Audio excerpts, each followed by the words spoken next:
Welcome back for another chapter of Emma and the Blue Genie.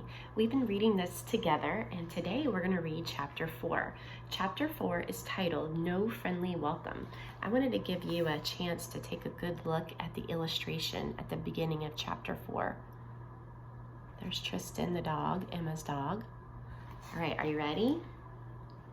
The throne of the Caliph of Barakash looked like the lounge chair of a giant, yet sitting on top of the gold-embroidered cushions was a boy barely older than Emma. His feet rested on the hump of a honey-golden dromedary that lay on its knees in front of the throne, chewing on something in a rather half-hearted way. Lounging on a sumptuous cushion next to the dromedary was a big woman with a beard and blue patterns on her face. She was sipping tea from a cup. Emma would have loved to take a closer look at the dromedary, but the servant, who was called Hashim, by the way, threw himself flat on the ground and made frantic signals for Emma to do the same. "Forgive me, O Maimon, most exalted one of the world," he called without taking his nose off the floor tiles. "Forgive me for disturbing you and your honorable grandmother at such an early hour." But the strangely clad girl claims she is bearing a message from Karim. Karim? The Caliph leaned forward on his throne. Caliph, I'm sorry, I keep mispronouncing that word. The Caliph leaned forward on his throne to give Emma a curious look. "Leave us alone," the Caliph ordered the servant, who immediately backed away with 1,000 curtsies. "Could I maybe get up, please?" Emma asked. The stone tiles had a beautiful pattern, but they were horribly cold. The Caliph frowned and nodded. "You shall be permitted," he said. "Where do you come from? You look strange, as though you fell into a sack of flour." "Where I come from, a lot of people look like this," Emma answered. She really wasn't sure she should feel insulted or not. "Really?" Maimon said. He brushed a jet black strand of hair from his forehead. "I've heard stories about places like that, but I've always thought them to be fairy tales." And then he shot a frown at Tristan, who had started growling at the dromedary. "Girls and dogs are usually forbidden from entering the palace," Maimon observed. "If your dog bites my dromedary, I'll have to throw him into the dungeon." "He never bites," Emma said as she pulled Tristan back by his tail. He just likes to act dangerous. Now, do you want to hear my message or not?" She was starting to lose patience with the Caliph and had already decided not to like him no matter what Karim thought about him. Maimon, however, crossed his arms and gave Emma a scornful look.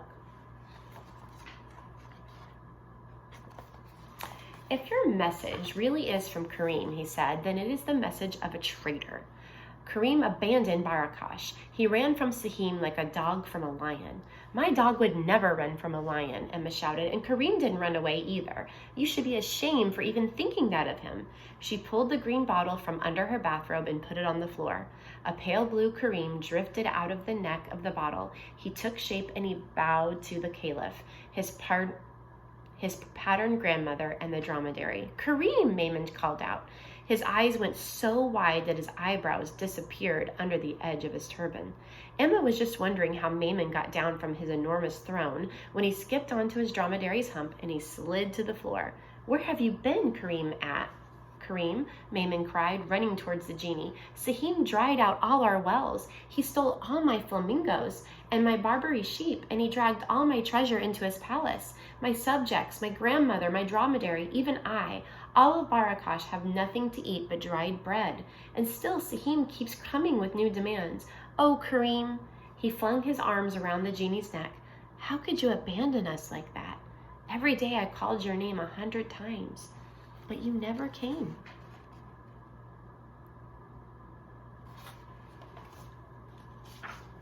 "Well, now he's here," the blue-patterned grandmother said as she rose from her pillows. "But look at him. He's as pale as diluted grape juice and as thin as a carpet tassel." Karim cast a sad look down at himself. "I am not to blame for my pitiful condition, O grandmother of the greatest of all caliphs," he said. "Sahim's scorpion stole my nose ring while I was sleeping. You know that we blue genies sleep at midday, when the sun makes even the stones sweat." "Ah, yes, the midday nap of the blue genies," Maimon grandmother grimaced. "Such careless folly, since every child knows that the midday hour belongs to the yellow genies and that they use their time for nothing but evil. Well, it happened. Kareem retorted testily, and the sea lurched me back and forth for more than 100 days and 100 nights until this pale flower of a frigid land, he bowed so deeply to Emma that she blushed, freed me from my glassy prison. She selfishly turned her back on her home to join me with her black-nosed friend so that together we may retrieve my ring. So be it, or my name no longer be Kareem the Beardless. Mayman, who really wasn't much bigger than Emma either, eyed Emma and Tristan with incredulous respect. His grandmother, however, did not seem too impressed by Kareem's report. Here, here, she grumbled, which Emma didn't think was very polite at all. And how are you going to do that? Sahim, after all, is the most powerful of all the yellow genies. So the grandma's not too impressed with their story. Well, Kareem is the mightiest of the blue genies, grandmother, Mayman called out. Even if he doesn't really look like it at the moment, Kareem added. He tried to puff himself up a little, but he only managed to grow a pathetic 2.5 inches. The dromedary grunted its contempt and spat a couple of pomegranate seeds onto the throne. What about Sahim's spider? The blue-patterned grandmother asked. She shoved a banana between the dromedary's yellow teeth. They are the snappish as desert cats and as scorpions. Kareem interrupted her impatiently. Their venom can't harm a genie. What spiders? Emma asked uneasily, but nobody even paid attention to her. Only the dromedary's sleepy eyes watched her and Tristan. You just keep talking, you pale shadow of a genie, said the grandmother. Yet I tell you, you are crazy if you think you can take the ring from Sahim's palace with nobody but a flower-faced girl and her sausage-legged dog for help.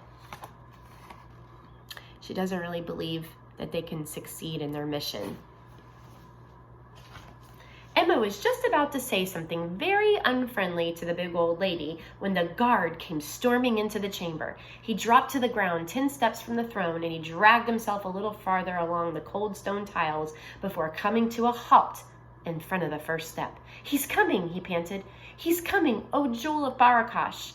That same instant, a scorching hot wind blew into the chamber, and Kareem disappeared into his bottle faster than anyone could have whispered his name. Who do you think he is? There's a picture of the guard. Ooh, if you're paying attention, you just got a sneak peek of the title of chapter 5, which we'll read later. It is titled, The Yellow Genie. Oh boy. Okay, so he's supposed to be one bad guy. I hope you'll join me for chapter 5 of Emma and the Blue Genie. Thanks for joining me.